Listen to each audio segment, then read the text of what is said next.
തെരഞ്ഞെടുപ്പ് ആവേശത്തിലേക്ക് ദില്ലി നിയമസഭാ തെരഞ്ഞെടുപ്പിനുള്ള തീയതി പ്രഖ്യാപിച്ചു.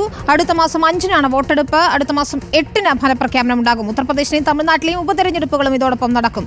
PR സുനിലുണ്ട് വിശദാംശങ്ങളുമായി. സുനിൽ, രാജ്യ തലസ്ഥാനം അങ്ങനെ തെരഞ്ഞെടുപ്പ് ചൂടിലേക്ക് എത്തുന്നു. ഏറെ രാഷ്ട്രീയ പ്രാധാന്യമുള്ളൊരു തെരഞ്ഞെടുപ്പ് തന്നെ.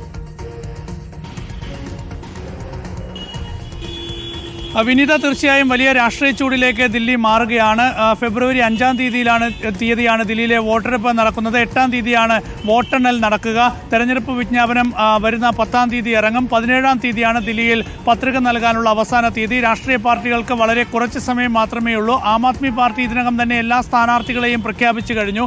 കോൺഗ്രസും BJPയും സ്ഥാനാർത്ഥികളെ കുറച്ചുകൂടി പ്രഖ്യാപിക്കാനുണ്ട്. അതുകൊണ്ട് അത്തരം നടപടികളിലേക്ക് കോൺഗ്രസും BJPയും ഒക്കെ അടുത്ത ദിവസങ്ങളിൽ നീങ്ങും. ഏതായാലും വലിയ വാശിയേറിയ പോരാട്ടം തന്നെയായിരിക്കും ദില്ലിയിൽ എന്ന കാര്യത്തിൽ യാതൊരു സംശയമില്ല. പ്രധാന മത്സരം ആം ആദ്മി പാർട്ടിക്കും BJPക്കും ഇടയിൽ തന്നെയാകും. ഏതായാലും വലിയ രാഷ്ട്രീയ വിവാദങ്ങൾ കഴിഞ്ഞ കുറേ ദിവസങ്ങളിലായി ദില്ലിയിൽ തുടരുകയാണ്. പ്രത്യേകിച്ച് അരവിന്ദ് കെജ്രിവാളിനെതിരെയൊക്കെ തന്നെ വലിയ ആരോപണം കഴിഞ്ഞ ദിവസം BJP ഉയർത്തിയിരുന്നു. മാത്രമല്ല മദ്യക്കോഴയൊക്കെ തന്നെ ദില്ലിയിൽ വലിയ രാഷ്ട്രീയ വിവാദമായി തുടരുന്ന ഒരു സാഹചര്യമൊക്കെ തന്നെയുണ്ട്.